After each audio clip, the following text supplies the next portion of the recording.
नमस्कार मित्रों, ऑनलाइन शिक्षा के अंदर हम 9वीं कक्षा के दूसरा जो गद्य है न्याय मंत्री, जिसका लेखक है सुदर्शन। श्री सुदर्शन जी ने इस न्याय मंत्री शीर्षक के द्वारा हमें कुछ बोध दिया है।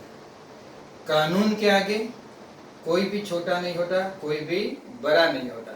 जाति, पाति, धर्म या कोई भी रंग का हो, उस सब के लिए कानून जो होता है एक समान होता है। ऐसा संदेश हमें इस कहानी के अंदर दिया है। इस कहानी को समझाने से पहले मैं एक उदाहरण देता हूं कि न्याय के अंदर राजा या रंग, राजा એટલે આપણો જે अपना जो मुख्य इंसान जो होता है देश को चलाने वाला, उसको राजा कहा जाता है। जैसे हमारा पीएम कहा जाता है, वजीर आजम कहा जाता है। हमारे देश के अंदर रंग यानी प्रजा,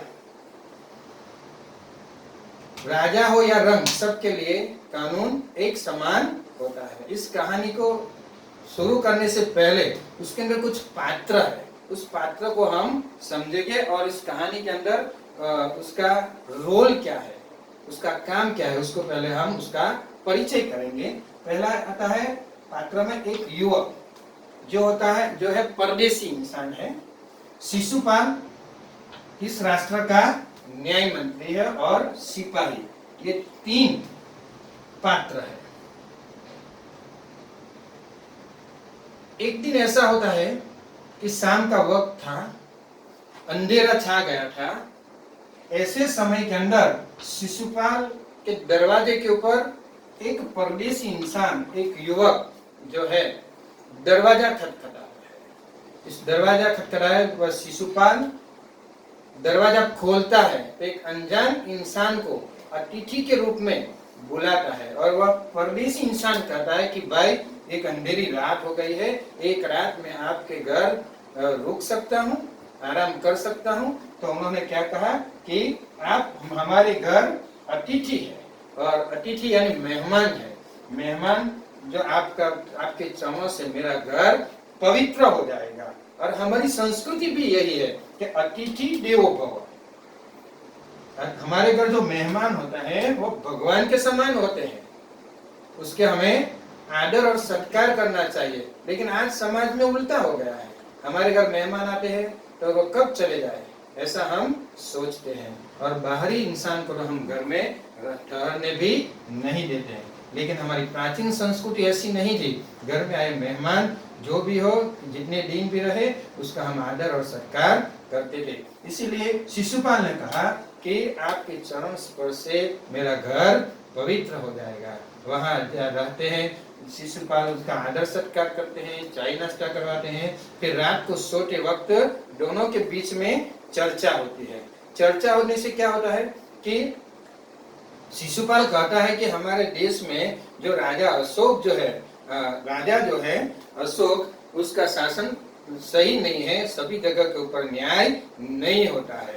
तो वह नवयुवक जो है परदेशी इंसान, उन्होंने असहमति सजाई और कहा कि दोष दूसरों के लिए दूसरों का दोष यानी अवगुण निकालना तो सरल बात है, लेकिन कुछ करके दिखाना कठिन होता है। हम चलते चलते किसी के भी दोष निकालते कि वह इंसान ऐसा है, फलाना है, ऐसा है, इतना है, तो उससे क्या होता है, वह सरल काम है। लेकिन वो जो काम सही करता है वह काम करना कठिन होना है। उसका कहने का मतलब यही है। फिर ऐसा क्या हुआ कि इस अवस्था में बातें करते करते आज कर रहे हैं कि बड़ा अन्याय हो रहा है। शिशुपाल ने कहा कि शायद जो मुझे अवसर मिले, अवसर यानी मौका मिले तो मैं न्याय करके दिखा सकता हूँ। तो परदेशी इंसान ने कहा ठीक है भाई। ऐसी चर्चा करते करते दोनों सो जाते हैं। सुबह उठते ही वह नवयुवक परदेशी इंसान जो है उसका धन्यवाद करके चला जाता है। कुछ दिन बीत जाते हैं। कुछ दिन बीतने के बाद कुछ सैनिक उसको लेने के लिए आते हैं। कौन? सैनिक यानी सिपाही लेने के लिए आते हैं। और वो जो सिपाही जो है उसको लेकर चले गए, चलो राजा ने आपको बुलाया है। तो उसका क्या है, उसका कलेजा धड़कने लगता है, यानी कलेजा धड़कना यानी डर लगना, धड़कना लगता है, डर न लगने लगता है कि शायद वो विदेशी इंसान ने तो राजा को कुछ सही बात बता दी होगी, कुछ सुनाया होगा, इसलिए वो मुझे ले जाता है। पकड़ कर ले जाते हैं। तो राजा के दरबार में उसको जब हाजिर करते हैं तो वो देखता है कि वो परदेशी इंसान कोई नहीं था। वह कौन था? सम्राट अशोक। वह एक राजा ही था, लेकिन शिशुपाल उसको पहचानता नहीं था। आखिर क्या होता है कि दोनों के बीच में चर्चा होती है कि हम तुम्हें न्याय मंत्री बनाना चाहते हैं, आप न्याय कर सकोगे क्या? हाँ, एक बार मुझे न्याय मंत्री बनाकर देखिए, मैं भी एक ब्राह्मण हूँ। शिशुपाल ने क्या कहा?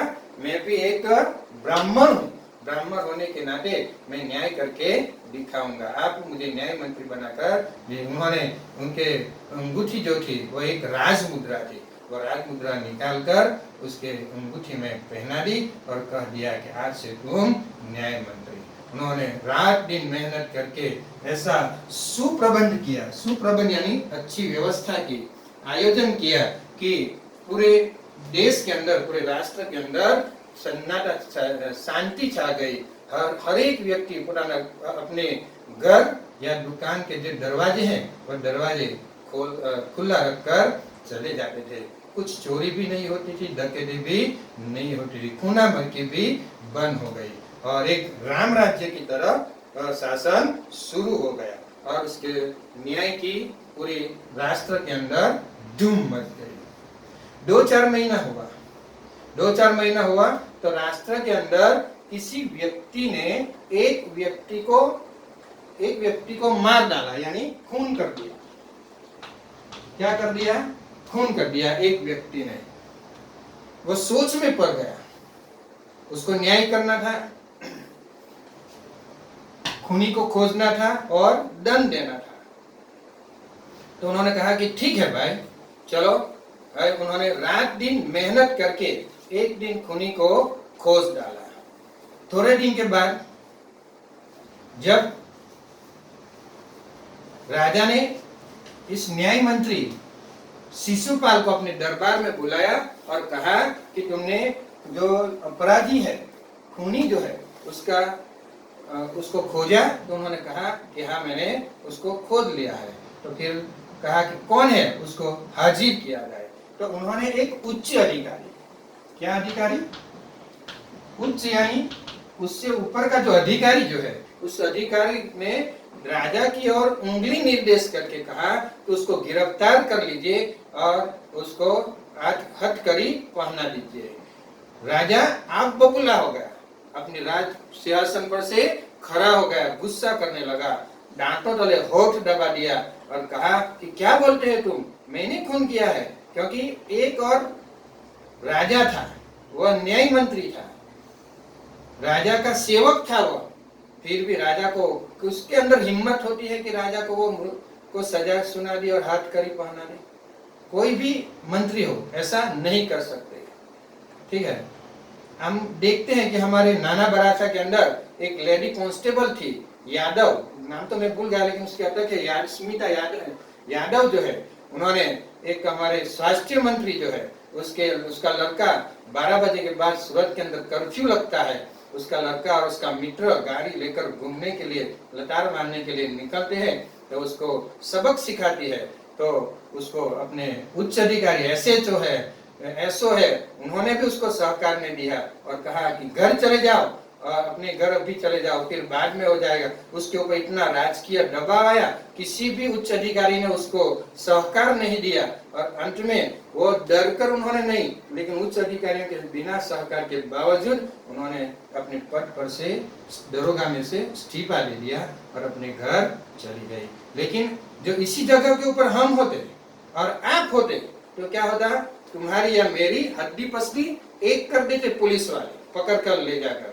लेकिन कौन का? वह एक स्वास्थ्य मंत्री का लड़का था, इसीलिए उसको छोड़ दिया जाता है। ये हमारा देश का कानून है। कानून तो क्या होता है कि चपरासी से लेकर छोटा सा छोटा व्यक्ति, चपरासी यानी पता वाला, यहां से लेकर वजीर आजम यानी हमारा प्राइम मिनिस्टर जो है, वहां तक सबके लिए कानून एक समान होता है। फिर भी जो होता है वो हम उसके अंदर ज्यादा नहीं बोल सकते, लेकिन कानून क्या है कि राजा और रंक एक समान होते हैं। तो सुदर्शन जी ने न्याय मंत्री शीर्षक के द्वारा हमें कुछ संदेश दिया है कि कानून के सामने सब न्याय तो ऐसा होना चाहिए कि सबको समान कानून लगना चाहिए। अगर उच्च अधिकारी का नाम था धनवीर, उसका नाम क्या था? धनवीर। राजा ने उसको डांटा कि तुम क्या समझते हो, मैंने खून किया।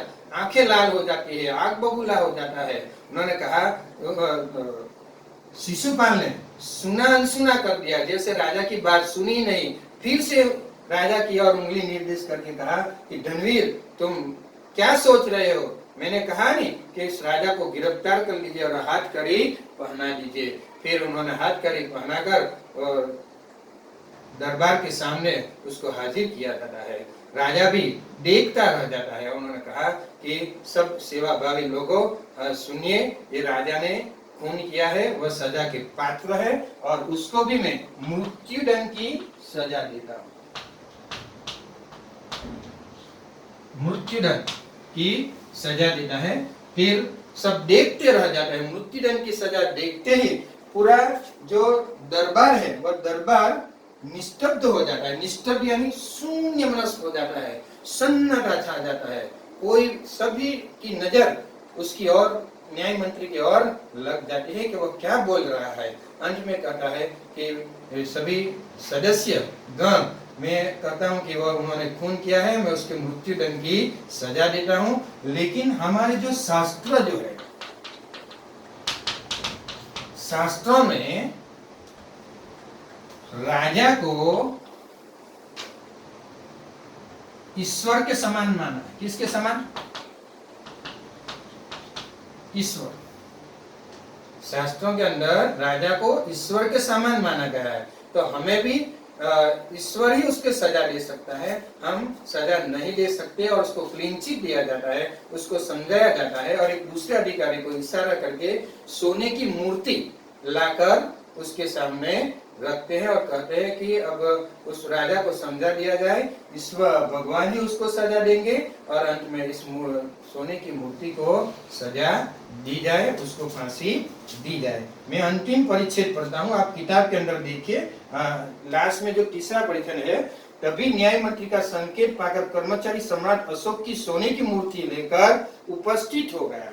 न्याय मंत्री ने खड़े होकर कहा, सज्जनों, यह सच है कि मैं न्याय मंत्री हूँ और यह भी सच है कि अपराधी को दंड मिलना चाहिए, परंतु अपराधी और कोई नहीं, स्वयं सम्राट है। शास्त्रों में राजा को ईश्वर का रूप माना गया है, इसलिए से ईश्वर ही दंड दे सकता है। अतएव मैं आज्ञा देता हूँ, अतएव यानी इसलिए मैं आज्ञा देता हूँ कि सम्राट को चेतावनी देकर छोड़ दिया जाए और उसके स्थान पर इस सोने की मूर्ति को फांसी पर लटका दिया जाए, जिससे लोगों को भी शिक्षा मिले, लोगों को भी पता चले कि कानून सबके लिए समान होता है। न्याय मंत्री का वह न्याय सुनकर उनका पूरे दरबार के अंदर जय जयकार होने लगे। राजा भी, फिर राजा का मस्तक भी, नतमस्तक भी इस न्याय मंत्री के सामने, शिशुपाल के सामने झुक गया और उन्होंने कहा कि सभी दरबार के अंदर से चले गए। तो महाराज शिशुपाल ने क्या किया कि उसकी जो अंगूठी राजमुद्रा राजा की उन्होंने दी थी, उन्होंने उसके चरणों में रख दी और नमस्कार करके कहा कि अब यह बोझ मुझसे उठाया नहीं जाएगा। तब राजा ने कहा कि आपके बिना यह बोझ कोई भी नहीं उठा सकता, आप इस पद पर से कभी भी इस्तीफा नहीं दे सकते हैं। और यह कहानी यहाँ पर खत्म हो जाती है। न्याय मंत्री भी यहाँ पर निरुत्तर हो जाता है। निरुत्तर यानी कोई उत्तर नहीं दे सकता। उन्होंने राजा को यह भी पूछा था कि उसको आपने क्यों माना, तो उन्होंने कहा कि यह उद्दंड यानी अविवेकी था। तो अविवेकी तो क्या था? अविवेकी होने के बावजूद तुमने एक राजकर्मचारी जो था, इस राजकर्मचारी का आपने खून किया है, आप वो अविवेकी था, उपदंड था तो उसने आपके ऊपर जो मुझे बताया होता तो मैं न्याय करता, उसको मैं सजा देता। लेकिन आपने कानून को हाथ में लिया है, इसलिए आप ही सजा के पात्र थे। इतना सब कहकर यहाँ कहानी खत्म हो जाती है, वह निरुत्तर रह जाता है।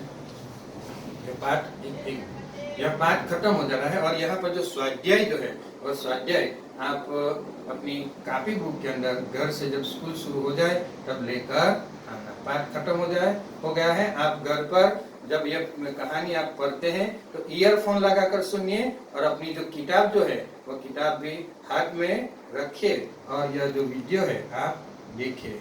अस्तु।